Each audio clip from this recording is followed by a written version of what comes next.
Good morning, ladies and gentlemen. Thank you. It's my pleasure to be here in Seattle.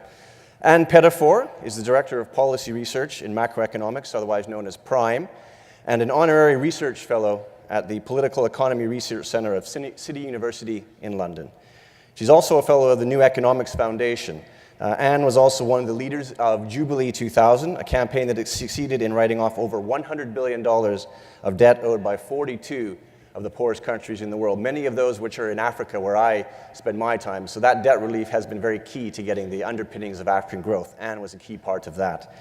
She's the author of several books: Real World Economic Outlook, The Coming First World Debt Crisis, which is actually a prediction of the crisis that we had in 2008, and her most recent book, which she'll be doing some signing of later on, called Just Money: How Society Can Break the Despotic Power of Finance. I'm not sure how many of you feel that despotically powerful, my fellow finance professionals, but it's going to be interesting to hear from Anne this morning, her thoughts on central banking, state capitalism, and the future of monetary policy. Ladies and gentlemen, please welcome Anne Pettifor. Anne, over to you.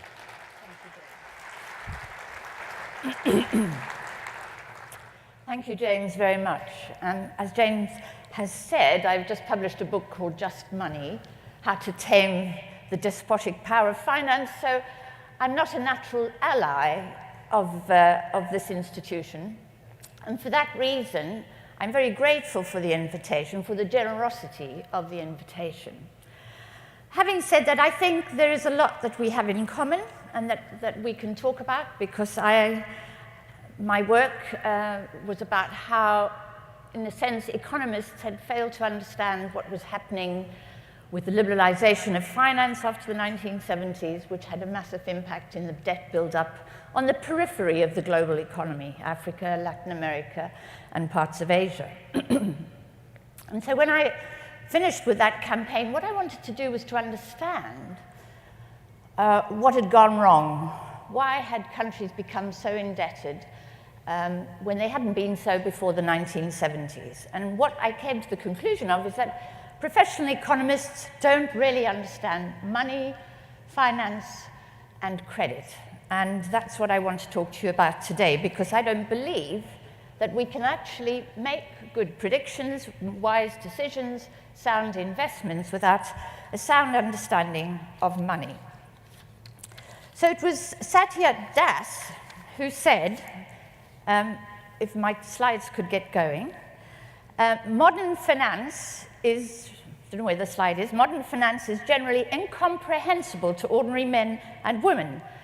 The level of comprehension of many bankers is not significantly higher. It was probably designed that way, all the better to fleece you with. And this misunderstanding of money, and next slide, this misunderstanding of money, I suppose I should really manage it myself, has led to misunderstandings, the most recent of which was an article by Martin Wolf in the Financial Times, which was called "Strip Private Banks of Their Power to Create Money." I have to say I disagree with Martin Wolf very strongly about this, but I think what it reveals is how little understanding there is of money creation.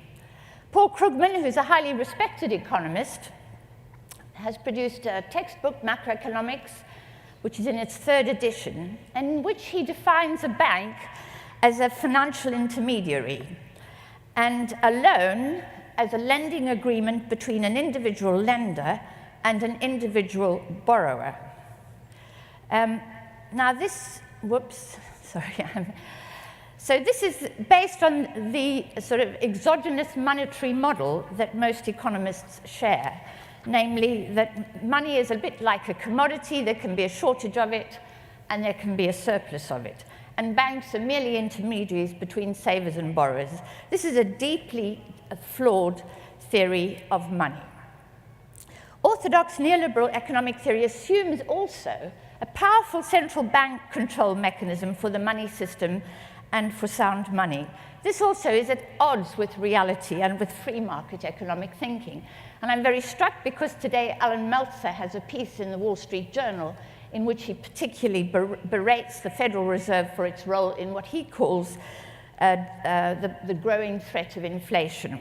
And what I think he does is what most neoliberal economic theory does, which is to assume a more powerful role for the central bank than in fact happens. So exactly how is money created? Well, we can look, if you like, at what the Bank of England announced a few weeks ago. It produced a report, the Quarterly Bulletin 2014, Quarter 1, in which it argued the majority of money in the modern economy is created by commercial banks making loans. And then also that banks do not act simply as intermediaries lending out deposits that savers place with them, and nor do they multiply up central bank money. There ain't no thing as fractional reserve banking, and there hasn't been fractional reserve banking since 1694 when the Bank of England was founded. And that's just not my point of view, it's the point of view of the Bank of England. And it's a point of view, this misunderstanding that banks use reserves in order to lend is one that is widespread and caused Paul Sheard of Standard & Poor's to express with frustration last year in an article, "Repeat after me, banks do not lend out reserves. The loan is not created out of reserves, and the loan is not created out of deposits. Loans create deposits, not the other way round." This is not understood by most economists. Once loan applications are accepted, savings are not needed for investment. The money for a loan is not in the bank when a borrower applies for a loan. What is needed for credit or bank money to be created out of thin air are applications for finance by individuals, households, and firms for the purpose of investment on the one hand or speculation on the other. Once loan applications are accepted and a contract agreed, private licensed commercial banks print, and I use that word reservedly, 99% of broad money in the United States. And they have done, this is how banks have created loans since 1694 at least. And I would argue that's a very good thing. But if you're worried about money creation, as Alan Melson clearly is, then you need to worry about private banks' money creation. Of course, they don't print money. Only the central bank can print money. But printed, the tangible stuff, coins and notes, are a tiny proportion of the money in circulation in our economy. So what does this mean? We know that bank money, and we've known, as Schumpeter argued, that bank money is produced out of nothing more than the promise of repayment, a promise deemed acceptable by the banker. Bank money creates economic activity, which is why I think it's a very good thing. It does not exist as a result of economic activity. In other words, it's not as a result of economic activities that we build up surpluses and savings and put them in the bank and then lend them out. On the contrary, banks create economic activity by lending out money. So, how would we achieve equilibrium with a system whereby private banks can create money effectively out of thin air? The way to do this is through a process which I call a virtuous circle. Credit is created if it's invested into sound, productive activity at very low rates of interest. It leads to employment, and as you all know, employment generates income in the form of wages, profits, salaries, but also tax revenues. And income can be used to repay the credit if the credit is made available at low sustainable rates of interest. On the other hand, if too much credit is created and aimed at speculation and not at productive activity, this leads to high levels of debt, inflation, wages, prices and assets, to bankruptcies and to economic failure. This is what lies behind the crises, the periodic crises that the economy faces. So this is a chart of credit market debt as a percentage of US annual GDP from 1915 onwards. And you can see the spike in credit creation that led to the crisis of 1929.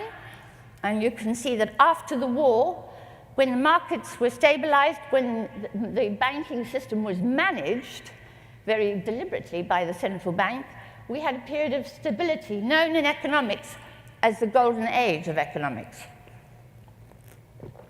And then with liberalization, we see a growth in credit and debt, which leads to the implosion of 2007. In a state of disequilibrium, which is what we would see now, we see now in, for example, Europe, but also in the US to an extent, too little credit aimed at the economy or at productive activity leads to deflation, to slump, to unemployment, to falls in wages, to falls in profits, and to falls in tax revenues, which are dangerous overall.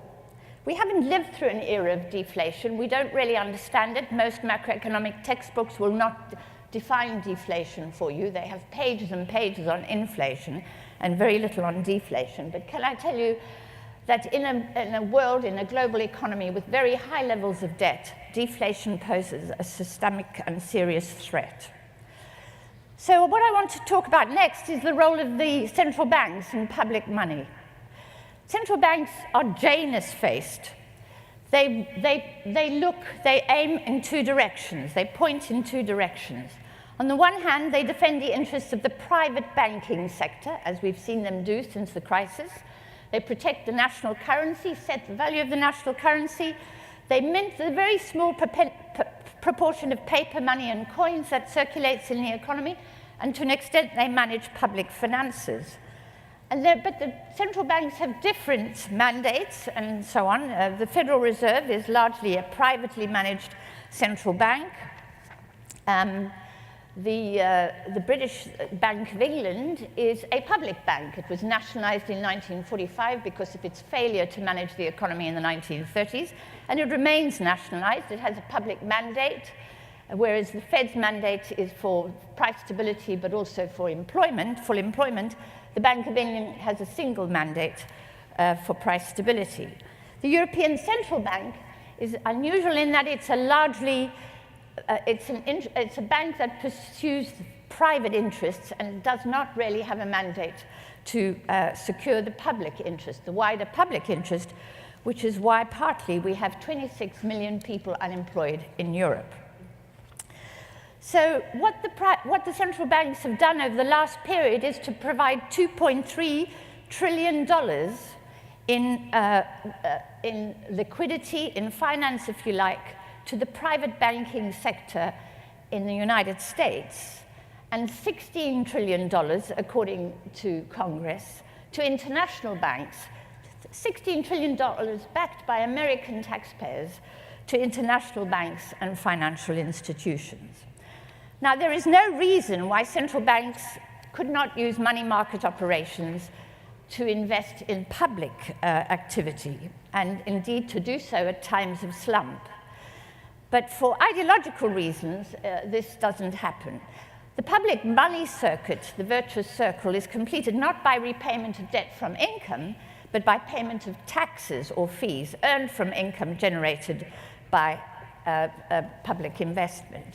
Again, if there's a virtuous circle here, we get money market operations, investment in public infrastructure, for example, sound public infrastructure, productive activity, employment, which generates wages, profits, and then for taxes, which enables the government to repay the loans. So if we move on from the role of central banks and we look at interest rates, this is an issue that concerns me enormously, and I want to focus on this for a while. The flawed theory of money creation, which is promoted by professional economists, has the supply of savings to borrowers responding to borrower demand. It leads to a theory of a natural rate of interest at which markets clear and the economy reaches equilibrium. But the privilege and the power to create money is that the creator has the benefit of the first use of that money, known as seigniorage. Banks have seigniorage in their ability to first fix and then earn interest on the money they create. and they fix rates on each individual loan without guidance from the central bank. Central banks' base rates or policy rates are fixed by a committee. So I want to stress this point. Interest rates are not the result of some magic market process, supply and demand for money, because as I've explained, money can be created ad infinitum, in fact, by central banks. So it's not like a commodity which can be scarce, which can be in short supply. Because of the flawed theory of money creation, because of this, we have a wrong understanding of the rate of interest and how it's managed. Central banks pushed policy rates to ultra-low levels in 2009 and have left them there since then. But ultra-low policy rates are irrelevant to the real economy. No firm that I know, no business that I know borrows money at the base rate, except if it's a bank or a financial institution that has been accepted by the Federal Reserve. I was very struck in 2009 when Ben Bernanke gave an interview to 60 Minutes, the first time ever that a governor of the Federal Reserve had given an interview. And the day before that, he'd provided $85 billion to AIG, to bail out AIG at the height of the crisis. Now, as we all know, AIG is not a bank. It's an insurance company. But those were desperate times. So the journalist says to Ben Bernanke, "Where did you get the money from, Mr. Bernanke, this $85 billion? Was it raised from taxation?" "No," says Mr. Bernanke. "We have at the Federal Reserve something that every commercial bank has. It's called a computer. And we enter numbers into the computer, and we charged it to AIG's account." That's a wonderful thing. If that had not happened, I hate to think what would have happened to the crisis. But having said that, it is an enormous power and a privilege for companies like AIG. So while central banks lower rates to help out companies in crisis and to help out banks and financial institutions in crisis, banks don't do the real economy the same favor. This chart is from the Bank of England, and it shows the bank rate and the spread between the bank rate and the price charged, the interest charged to small firms, to business in Britain. And you can see there's a decent spread there. And it's a costly spread for SMEs and small businesses and firms. So what we see happening here is the public bank, backed by taxpayers, providing low rates to the banking system so that the banking system can clear up its balance sheets at the expense of the real economy. No wonder demand for loans is low. So we see this in particular for overdrafts. Small firms desperately need to manage their cash flow, and overdrafts are an essential part of that. And in Britain, charges on interest on overdrafts can rise as high as 20%. And by these means are the public effectively helping banks fix their balance sheets. The same applies, the differential, the spread between the bank rate and loans to the real economy in the United States. So this is profitable for the banks, and it enables them to clear up their balance sheets. It also results in a very bizarre development, historically unprecedented. This is a chart showing gross and net lending to UK non-financial businesses. And what it shows is that since the crisis, virtually, but in particular since 2011, lending has been negative. In other words, banks are not lending into the real economy. The real economy is lending into the banks by increasing deposits in the banks and so on, and saving effectively. This is a bizarre development.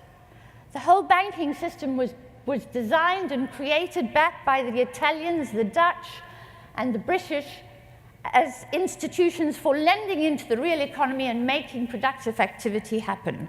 We see that process go into reverse since the crisis, and nothing much has been done about it. This is happening also in the United States. This is a Federal Reserve chart which shows the rise in deposits since 2007-8 and the fall in lending. And the result is inevitable. We see here in the United States a collapse after the crisis in business investment, beginning to recover, but not yet back to where it was before.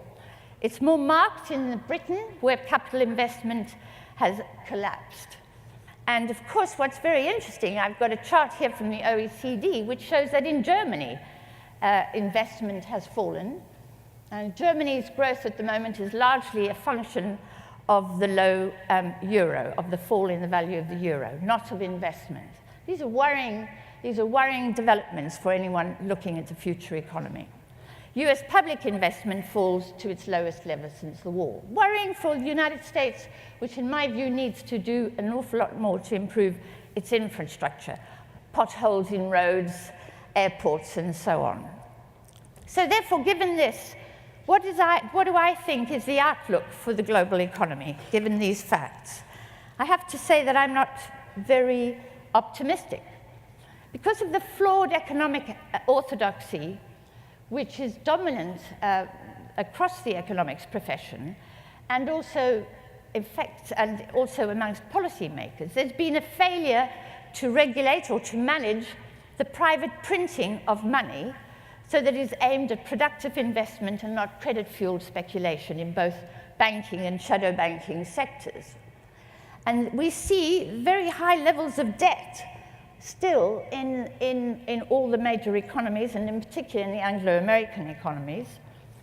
This is a chart from the IMF's World Economic Outlook this April, and it shows that while in the United States there has been some deleveraging of debt, it's been pretty brutal.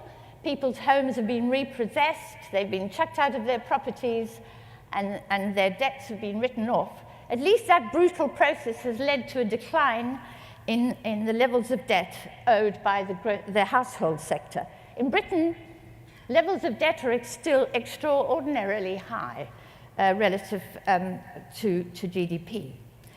And what's very interesting to me is that in the United States, gross non-financial corporate debt is on the rise upwards. We all know that corporations are hoarding cash, but we also know that they are indebted, they're heavily indebted, and that they're borrowing even more. And that is happening even now in the midst of a slump. The financial institutions are beginning to cut back and deleverage on their debt. However, the IMF is incredibly worried about the build-up, the current build-up in debt.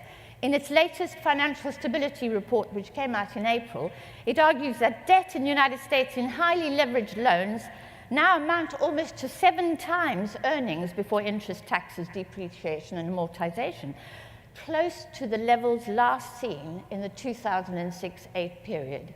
This is very worrying. And we all know that bond yields are going to rise, that interest rates are going to rise at some point. This rise in interest rates is going to be very tough for those heavily indebted corporates and those households, especially in the United Kingdom. McKinsey has done a really interesting survey of interest rates and produced a report which showed that for every 100 base point increase in rates, US household debt payments could increase by 7%, and UK payments by 19%. This is a very worrying threat, and we know interest rates are bound to rise. What, for me, one of the most disturbing signals of what is going on in the global economy are the margin debt balances at New York Stock Exchange firms. You'll see from this chart that they are higher than they were in 2007 before the crisis broke. But for me, so what we have right now is what's happening. This is Hogarth's famous etching of the South Sea bubble, but we have now bubbles emerging all over the place. We have a kind of stock market euphoria once more, and we have this based on very high levels of debt. At the same time, we have the orthodoxy, economists like Alan Meltzer, going on about the fear of inflation. There are no signs, real signs of inflation in the economy, despite what he argues today in the Wall Street Journal. And this is because QE is not money printing. It's simply the swapping of assets. So the economists, a group of very prominent economists, wrote to Ben Bernanke in 2010, saying that they believe that the QE, the large-scale asset purchase plan, should be reconsidered, and saying that they believed it would threaten inflation. We disagree, said economists like Niall Ferguson, Amity Shales, and the American Enterprise Institute. We disagree with the view that inflation needs to be pushed higher. They were proved really wrong. So flawed orthodoxy's obsession with inflation ignores the real threat of deflation within the economy and its role in ratcheting up the cost and value of not just debt, but also debt repayments. And that's something to worry about, I think, if you're an investor. So we know from the EU Eurostat that deflation is a major threat in the European Union, and I have to say the complacency of the European Central Bank is frightening to behold. So flawed economic theories can severely distort investment priorities and fail to analyze and predict crises. I felt very much like the little boy standing on the side of the street when the emperor went past, because I was, and was not a PhD economist, but I could see what many straightforward economists could not see coming, and I could see it back in 2003. What I got wrong when I edited a book called The Real World Economic Outlook, which is intended to shadow the IMF's World Economic Outlook, what I could see was that there was this vast credit bubble that was almost detached from the real economy, and that it was going to burst. Where I failed dismally was that I couldn't predict the timing of it, and that's always a weakness. 2006, I was really quite worried. All my friends were taking out mortgages and borrowing like there was no tomorrow. They seemed not to understand the coming threat. So I wrote another book, and the publisher decided to call this the coming first world debt crisis. And I argued, that's wrong. It's not coming. By the time this book is published, it'll have arrived. No, she said, she insisted on what I thought was not a very cheerful title. In the event, it was published in 2006, and it took until August 2007 for the bubble to burst. So, I don't claim any great credit for that, because timing is everything in investment. But I was a lone voice. I was the little boy saying the little girl saying the emperor has no clothes. And the worrying thing is that those on whom we depend for good advice are not, in my view, providing that advice, which is why we see in the United States long-term unemployment maintained. And this is historically, and this is so extreme compared to what we've had in the recent past. But the thing that really sends a chill down my spine, and should do so for you, is the attitude of central bank governments and other policymakers. They met last year at Jackson Hole, as they always do, Wyoming, and they looked at what had happened since the crisis. And they came to the conclusion that despite the success of unconventional monetary policy and recent big upgrades to financial regulation, we still have no way to tackle imbalances in the global economy, and that means new crises in the future. I regard that attitude as irresponsible and arrogant. We employ policymakers, we hire economists to give us sound advice and to manage the system so that we're not subject to periodic crises. But what they're doing is washing their hands and saying, there ain't nothing we can do. So that's my humble contribution to this discussion, and I'd be very happy to take questions, James, as I'm sure there will be many. Thank you very much.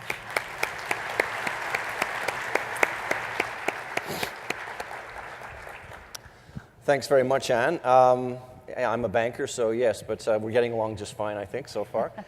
Some very interesting points you've raised. I am regulated by 3 different central bankers in Africa. I'm not quite sure what I'm going to say to them when I tell them there ain't no such thing as fractional reserve banking. So that's going to be a very interesting conversation I have with my regulators when I see them next. But I think in aggregate, you're correct. The fixation of how credit and reserves work is poorly linked up. But I wonder, you're mentioning about the necessity for credit to go to the right sectors.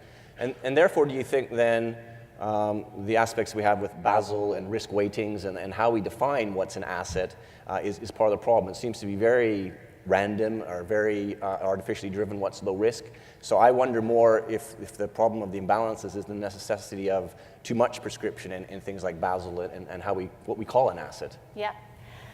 I don't really understand what the Basel Committee are trying to do, frankly. But what's happened is that banks, as we all know, have combined both their investment, speculative activity with retail banking. And my understanding is that Basel wants to manage the fact that banks have been borrowing with very, very little collateral, basically. Crazy money with virtually nothing to underpin it, because implicitly they believe that they can be bailed out. And my understanding is that the capital requirements are to force banks to take equity in some of that borrowing, to take bigger shares of equity. But I don't understand why banks would need capital to lend. They don't need capital to lend. What they need to lend is a sound application for borrowing from a sound borrower. They need a contract, they need collateral, and they need to determine the rate of interest, the level of risk from that borrower. That's all they need to create lending. So the fact that banks are not lending, in my view, has absolutely nothing to do with capital requirements. They're not lending because their balance sheets are still effectively in a mess and they have to be cleaned up. And they're worried about that, but plus they're not lending because they don't see customers coming through the door. They see an economy that is not really growing at a rate which is sustainable. Okay. So I'm confused. I don't understand what Basel are trying to do, but then I'm just a humble think tanker. So we just need a computer and we can lend in some applications. Okay. I think there's a number of questions coming in on the theme of, as you mentioned, well, which central banks do you think have gotten it right, or do you have a view if there's anybody doing it right in terms of helping getting their economies out of disequilibrium? I think the central banks, the Bank of England was very slow to understand the nature of the crisis. ECB hiked rates at the height of the crisis, 2009. They made some very big mistakes. I think the Fed has been the most sound, in a sense. The problem has been that, in a sense, it's pushing on a string.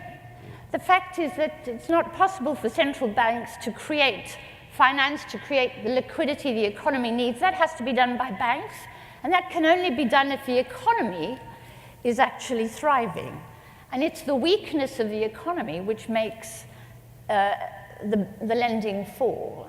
And I suppose if I have a criticism of central bankers is that they haven't understood that, in a sense, it's not enough to keep the banks, to fix the banks. What has to be done is demand has to be created effectively. And if the banks are unable to do that by lending, then the state has to intervene and create, in my view, public investment, which would compensate for the weakness of the private sector, and in particular of the banks. And then when things recover and are going well, then the state should withdraw. But that's what we have governments for, to sustain the economy at these sorts of times of crisis. And central banks have taken a hands-off position. To an extent, they have, of course, financed government deficits. But on the question of whether or not the state should do more to revive economic activity, they have been, if you like, very quiet. Okay. So I think that leads to the question, and I see that in many of the markets I'm operating in as well, is you're right, the joining up of fiscal policy with monetary policy. Many central bank governors that I speak to, they do somewhat recognize the limitations of their ability to jumpstart economies, and there seems to be a lack of joining up of how other policies are going to get demand growing. So that leads to a question here, and we always get these kind of questions, is that you're accepting the role of commercial banks still in terms of the credit process, but then do you think we can have a system that has no central bank? We didn't used to always have a Federal Reserve, so is there a model which would say not require us to have central banks? No, I think central banks are pretty important in managing the financial system. Banks have assets and liabilities. The central bank provides reserves, creates reserves every time. And I just really want to be clear about this. Every time a bank makes a loan, the central bank will create reserves in on demand in response to that application, that loan being made by the bank, to enable banks to clear balances between themselves overnight and so on. And that's a really critical role to play to help banks manage their assets and liabilities and to clear with other banks. And we've got to have them for that. They have a central role to play in fixing the currency.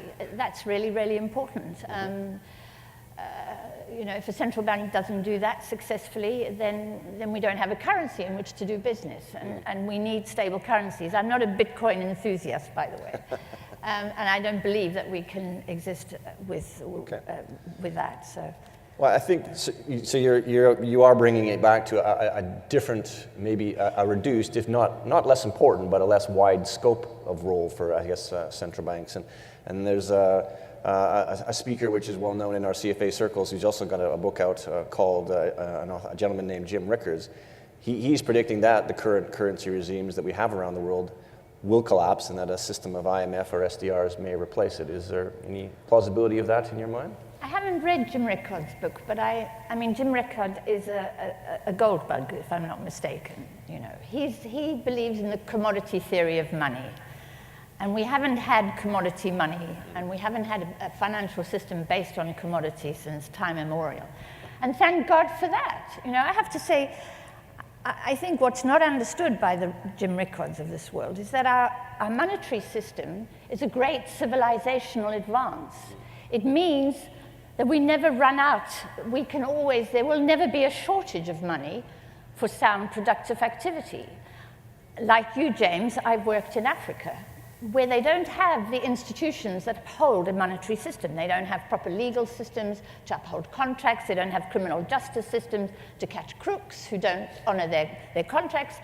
They don't have, you know, they need double entry bookkeeping systems and so on and so forth. And they need proper central banks which are decent and honest. And if you don't have that, there ain't no money. There's no credit. There's no money, and poverty becomes entrenched, as it does in many countries where there are not sound monetary systems. And I'm in favor of a sound monetary system, upheld and, if you like, supported by those institutions. But it has to be managed. It can't be left to its own devices to do what it did prior to 2007, to do what it seems to be doing now, basically. So I think Jim is wrong and all of these who are actually talking up their books, you know, they're into gold and they want the gold price to rise and so on. People who talk up Bitcoin and both gold and Bitcoins have the central to their definition is that they are scarce. There's a scarcity of it.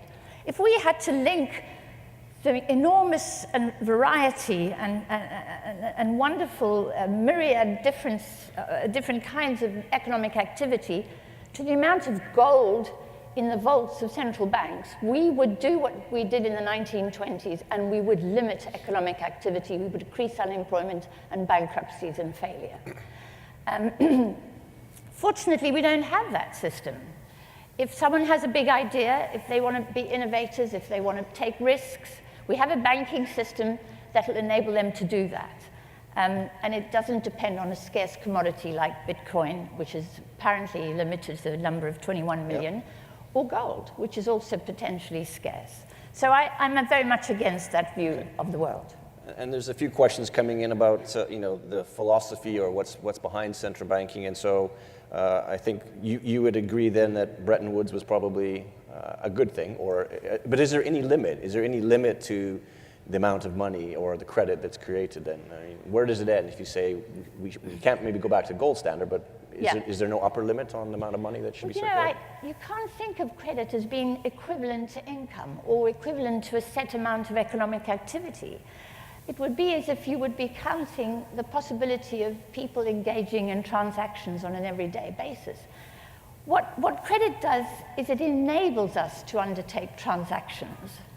That's all that it does. It enables two people or two firms who want to do business to do business. Without credit, that probably may not happen. But it's not a quantifiable number. It can't be quantified. This quantity theory of money, which is what Martin Wolf is on about, which is that you can determine. Martin Wolf wants a little select committee to sit up at the central bank with the wisdom of Solomon and to say, we need this amount of money in the economy. We know exactly how much we need, or we may want to expand it or contract it. I'm terrified of a system like that, because what banks are dealing with is the complexity, the myriad different deals that are done every day, which are a function of the economy. Now, you can have too much credit and then you get inflation. But you get inflation if credit is aimed not at productive activity, but at speculation, where it cannot be repaid. And you get inflation if credit is aimed at very high rates of interest and is unrepayable. We know that on average, over time, firms make profits of about 3% a year. If interest rates over time, sometimes they make more, sometimes they make less. If over time interest rates are higher than 3%, debt doesn't get repaid, it gets defaulted upon. So, you know, that's why it's a great thing, but it has to be managed. It has to be managed. That's all I'd argue. No, I accept that, but we are where we are, and so we have had cycles now of inflation and rapid credit. And so how do we get out of that without a period of deflation? Why shouldn't deflation be just what is necessary to cure the excesses of the past cycles? And are we trying to avoid something which we just can't? Or how do we get in that steady state? Well, I mean, it's a long story, but first of all, we need to recognize that deflation is a threat. That's the first step. The governments need, policymakers, central bankers need to recognize that. Recognize that deflation in an environment of very high levels of debt is terrifying. Prices may fall, wages may fall, but while they're falling, debt is rising in real terms. Mm-hmm. And that's really scary. So then the question becomes, how do you deal with debt? There's three ways of dealing with it. You generate the income to pay it down, you write it off, or you inflate it away. Central banks can help make those three things happen. I'm against inflating it away. Quite often I think it should be written off. That's why we have bankruptcy law. We know that some loans were crazy loans, should never have been made. Takes two to tango. Both parties, both lender and borrower, should face losses, should be written off. But by far the best way of dealing with overhang of debt is to generate income. And by far the best way of generating income is by creating employment. By creating investment opportunities which create employment, generates income, which can be used to repay the debt. That's what central banks should be arguing for. Instead, central banks are sitting back, washing their hands when 26 million people in Europe are unemployed and not generating income. It's a powerful point, and so I guess there's a few questions here again on how big should the Fed balance sheet be? Does it need to be 4 trillion or 6 trillion or 10 trillion? It would seem it doesn't matter really in your view. It doesn't matter. What matters is getting the banks back to health. Mm-hmm. And I'm not against the state, the public sector, the taxpayer sorting the banks out, because they are systemic, they are absolutely, it's like having a clean drainage system, sanitation system, they're absolutely vital. But it should be done on terms and conditions. What upsets me about the way in which taxpayers have been put on the hook for the banks is that it's done unconditionally. Thou shalt lend into the productive sector could be something the central bank should demand. Thou shalt make sure that you lend for employment activities should be another demand. Instead, we've said, take the money and do as you please. And if you want to gamble on the stock market and if you want to fund those stock exchange people, fine, do it. And we're not going to say a word, says the central bank. That, for me, is what is reckless.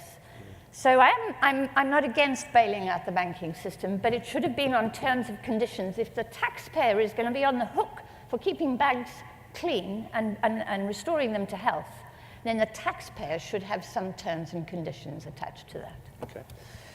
And speaking of the credit process, obviously you were part of the effort to renegotiate debt around the world, and we see right now in many countries, particularly in Africa, where you and I spend a lot of time, that the debt levels are not that high, and so we're seeing sovereigns now coming to market with very major bond issues. I've seen some other comments by other commentators that, are we just repeating the cycle now? All these countries are going to go over-indebted. We don't know necessarily where the proceeds are going, and people like yourselves might be back around the table to negotiate debt relief again. Do you see a possibility of that cycle coming again? Absolutely. Precisely because we're not managing it, and precisely because it's incredibly profitable and safe to lend to sovereigns. So why not lend to Greece when you know the ECB is going to bail you out at any chance of Greece defaulting? God, there's nothing safer. You know, if we're growing tomatoes, or I'm growing Nike shoes, or I'm growing bathrooms, I don't have that kind of security from the central bank. So why wouldn't I lend to Greece, basically? And Greece really cannot afford to take on more debt. Greece's economy is shrinking as we're speaking. Unemployment is rising as we speak. You know, this is an economy that's shriveling and not generating the income to repay the debt. And yet the debt has been piled on. And what really grieves me about the way in which we manage credit and debt in the international financial system is that we don't have a bankruptcy law for sovereigns. And that was one of the things that really angered me and got me going and working so hard to get debt written off for these 35 countries. So what happens is, in the absence of a bankruptcy framework, an insolvency framework for sovereigns, creditors never lose. And vulture funds in particular do really well. And the burden of losses falls almost entirely on the debtor. And of course, it doesn't fall on the financial elites, or on the political elites that borrowed the money. It falls on the poor, and it falls on the most innocent. That's deeply unjust arrangement. Now, back in the 18th and 19th centuries, creditors, you know, would put debtors into Marshalsea Prison in London, you know, which Dickens wrote about at great length, because his father went to Marshalsea Prison. And what they worked out was that as you put him into prison and starved him to death, and then landed his family in there with him, that actually it turns out he couldn't repay his debts. And they worked this out, and they thought, wow, if we bring him back out into the economy and get him economically active, he might generate some income, and guess what? He might borrow some more money. But above all, he'd become economically active. That was an incredibly wise foresight, and it was an incredibly civilizational thing to do. Countries without bankruptcy law are horrible places to be. We don't have that for sovereigns. So sovereigns get into difficulties because they get money thrown at them, and I know, because I've worked in these African countries, where, you know, even the official institutions, the IMF and the World Bank, staff are rewarded for the number of loans that they make to these countries. The more risky the country, the higher the rate of interest, the bigger the profit. Okay, so short term you may make big bucks. Long term you might lose some of it, but if you hang on long term, at some point the taxpayer is going to bail you out. We saw this happen in Nigeria. Creditors lent crazy money to Nigeria's dictators so that they could buy armored cars from the Brits and fancy airplanes from Boeing, etc., etc. And this carried on underneath dictators, and dictators refused to pay, so the money sat on the books. And the minute a democratic government was elected, and a sound finance minister, Ngozi Okonjo-Iweala, was appointed, the creditors came back and said, can we have our money? And by the way, you may have borrowed, I don't know how much it was, 10 billion bucks, but you now owe us 30 billion. And normally in a bankruptcy case, the judge would say, can you give me evidence of the loan made and how it was put to use? There ain't no such books in Nigeria. The dictators didn't keep the books in that way, and the creditors are often unwilling to reveal. And so we sit in the Paris Club, and I sat in the Paris Club for 52 hours on end while the negotiations took place. And the creditors, huge number of creditors, Japan, the United States, Britain, all sitting around a big table with hundreds of advisors and Excel sheets and so on. And the debtors are at one end of the table, and the creditors want their pound of flesh. So this is a very unfair process. We argued back under the Jubilee 2000 campaign for an international insolvency framework. And for a while, in 2001, the IMF backed us on that. But we were defeated by Mr. Elliott Associates, who was determined that that shouldn't happen. And I know that there have been subsequent attempts at introducing some sort of framework for managing the relationship between creditors and debtors so they can be managed on a fairer basis. But we're still in a world in which Goldman Sachs can lend to Greece and never fear losses, be sure that they're backed up by German taxpayers and by the ECB, and make easy money. That's got to change because it's leading to grave injustices, and that is going to result, as we all know, in, for example, a fascist party winning the European elections in France in the next couple of weeks. This is a reaction from ordinary people really angry about what's happening to them when they believe they're innocent of the crisis. Well, you make a good point, and we're still not out of that debt cycle yet, and it is hard to see in the absence of some income growth in those countries where we do get out of that situation. But some comments that came up in the last few days, obviously full disclosure, I am Canadian. There's always a number of Canadians in this room, and people are actually fairly admirable of what's happened in Canada through the cycle, and that it's avoided a banking crisis. In fact, I don't think there's ever been a banking crisis in Canada. So is there anything that you believe then the new Bank of England Governor Mark Carney can draw from his experience to help the UK get through this cycle? I'm afraid I don't really know much about what's happened in Canada, but I do know that it was tougher on the banks and in regulating the banks. But what's happening in Canada now is the revival of a housing bubble, as far as I know. And Mr. Carney is presiding over an extraordinary housing bubble in London. I know that the Bank of England and he probably have very serious reservations about this because, again, this is a bubble financed by British taxpayers. This is a government initiative to pump money into the banks to encourage them to lend. And so they're doing it. Again, a really safe bet with a taxpayer. There is no market, I have to say, in the financial system at the moment. It's so completely backed by the state and by taxpayers. But what's really wicked is the way in which this is being used to deliberately inflate a bubble in London and in the property market in the UK, which is giving people a feeling of confidence and good well-being and so on. And those of us who own property in central London, and I'm one of those, are watching as our asset rises phenomenally with absolutely no new bathroom, nothing new attached, but the value of this asset is rising effortlessly. So he's presiding over that, and it doesn't seem to be taking, he's beginning to demand greater regulation in the provision of mortgages, but in a sense the genie's out of the bottle already. He has expressed unease about the government's policy, but as he has been appointed by this government, I think he's pretty, he's not able to help. So I think the parallel between what's happening here in the housing market, in Canada at least, in the housing market, and what's happening in London, is a worrying one for Mr. Carney. How would he manage that, though? I mean, how can we look at what we see? You're right, I own properties both in Canada and the UK as well.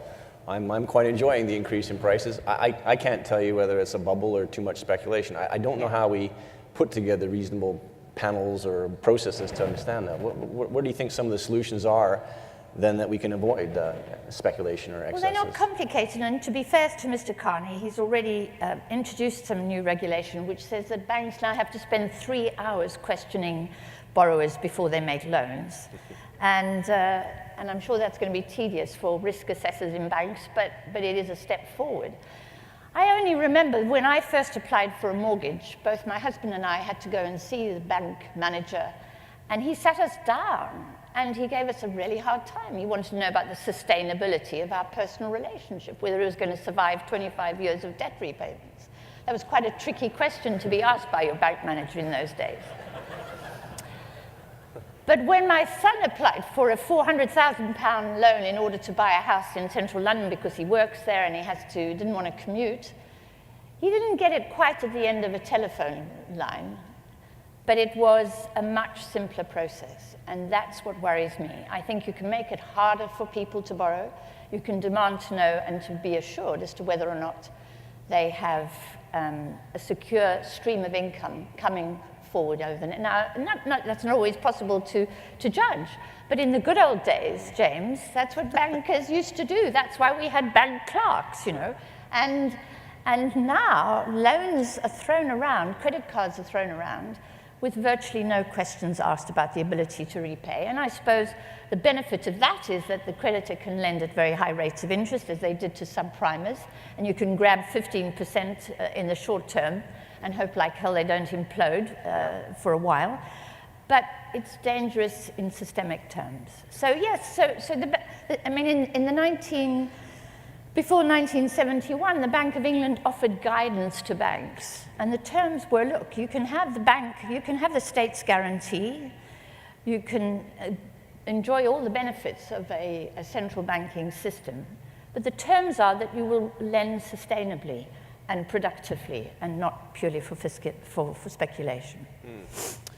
It's a tough one. I mean, I spend a lot of time as well lending into Africa, and you're right, trying to forecast and predict repayment capacities is a challenge. So credit is a sharp instrument. There's no doubt about it. But I think in the developed economies, we thought we'd solved some of the risk of it, and obviously that hadn't quite worked out so well. For those of us who are trying to put credit into the systems, I can assure you it is quite a challenge, and I don't know what more can be done sometimes to say whether that's speculation or productive or not, because it is hard to tell in advance, but there's where we are. So just coming back to quantitative easing, if it wasn't necessary, so who benefited from it, and what was the point of it all, do you think? Well, the point of it was to save the banking system, and Bernanke was particularly committed to this. And who's benefited? Yes, is we know from the Bank of England's own study that actually the 1% have benefited. I think banks have benefited enormously. They've been freed up to lend crazy money again, effectively. They're under some tough pressure to build up capital requirements, but on the whole, they're free to lend. And they're out there speculating in a big time. So the advantage of QE was that it saved us from systemic failure. But what it's done is to help enrich those who are already rich. And what's happening, and this is where Mr. Piketty has touched a raw nerve, is the growth in inequality, massive growth in inequality. And the problem with that is that it leads to social and political instability, as we see in Europe already, and as we will see here in the United States if something is not done. And the form that political instability takes can sometimes be very ugly. People lash out. The Tea Party thrives. In Britain, it's UKIP. They lash out. They look for a strong man that will do what they think the central bank hasn't done, but will look after their interests. And that's the problem, that the central bank, by focusing on, as what I tried to say in my talk, by focusing on preserving the interests of the private banking sector and not focusing on the public sector's needs, and the two things joined up would be good for both, is, in my view, endangering political and social stability in the Anglo-American and the European economy. Sure.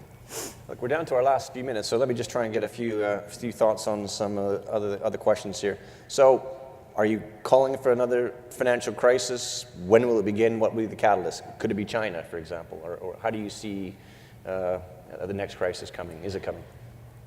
I'm very, like many others, very concerned about China's buildup of credit and debt and how that's going to happen. It's really interesting to me that in 1989, when we had the bond market crisis, Japan came to the rescue of the Anglo-American financial system, offering loans at very, very low rates, triggering the carry trade, enabling banks to borrow at 0% in Japan and lend at 3 or 4% in New York, and by that means to clear up their balance sheet. And Japan paid the price, if you like, of rescuing the global financial system after that. Paid a very, very heavy price, a massive asset bubble which imploded, and they've never really fully recovered from it.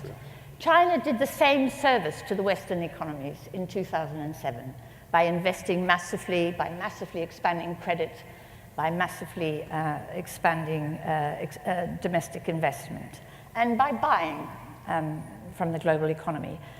And it's therefore, and it's now left with this burden of debt. Of course, China is different. It's run by the Communist Party. They have much more centralized control, and I think they're perfectly well aware of the problem, and they may well be able to manage it. But I fear that they may also face the problems that Japan faced post-1990. So it is really, really worrying, because we have the China to thank for what recovery there has been in the economy since the crisis. That's true. So, just summing up then in the last minute that we have together, about what would be some key conclusions, takeaways, policy recommendations that you'd like us in the room to take away? well, the first thing I'd like you to take away is to question orthodox economic theory, to question what the professional economists are saying to us in the Wall Street Journal, as well as in the New York Times and elsewhere, and also to take very seriously an alternative analysis of the financial crisis if you are investors and if you have large investments within your responsibility. And the second thing I would say is that we need to understand that while money creation is a wonderful thing, a great civilizational advance, it is not like growing tomatoes or growing or collecting gold or whatever. It is a system that has to be managed in the interests of society as a whole. The finance sector has to become servant to the economy and cannot continue as master of the economy, to use Abraham Lincoln's famous words. Fantastic. Thank you. And Pettifor, thank you very much for your time. And ladies and gentlemen, a big round of applause. Thank you. That was great. Thank you.